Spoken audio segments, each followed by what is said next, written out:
భూమి తత్వం గురించి చెప్పాను కదండి. అది సమానంగా చేయాలంటే పృథ్వీ ముద్ర వేయాలని చెప్పాను. అది ఎంతసేపు వేయాలో కూడా చెప్పాను.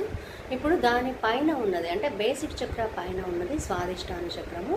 అది వచ్చేసి జలతత్వంకి సంబంధించింది. నేను బాడీ పరంగా వరుసగా చెప్తున్నాను చక్రాల గురించి. ఆ చక్రాలు తత్వాలకి ఎలా మనకి రిలేటెడ్గా ఉన్నాయో చెప్తున్నాను. జలతత్వం అనేది కనుక పెరిగింది తగ్గింది మనమైతే అసలు తెలుసుకోలేము. అయితే సమానంగా లేదు అని ఎలా తెలుసుకుంటాము అంటే మనకి ఆ ప్లేస్లో పర్టికులర్గా మనకి పెయిన్స్ వస్తూ ఉంటాయి. ప్లేస్ అంటే ఇప్పుడు చూడండి, బేసిక్ చక్రం పైన స్వాదిష్టాన చక్రం ఉంటుంది. అది జలతత్వానికి సంబంధించింది.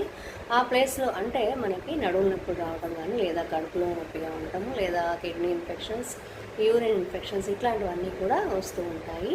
అంతేకాకుండా మనకి వాటర్ లేకపోతే బాడీలో డ్రైనెస్ అనేది పెరిగిపోతుంది.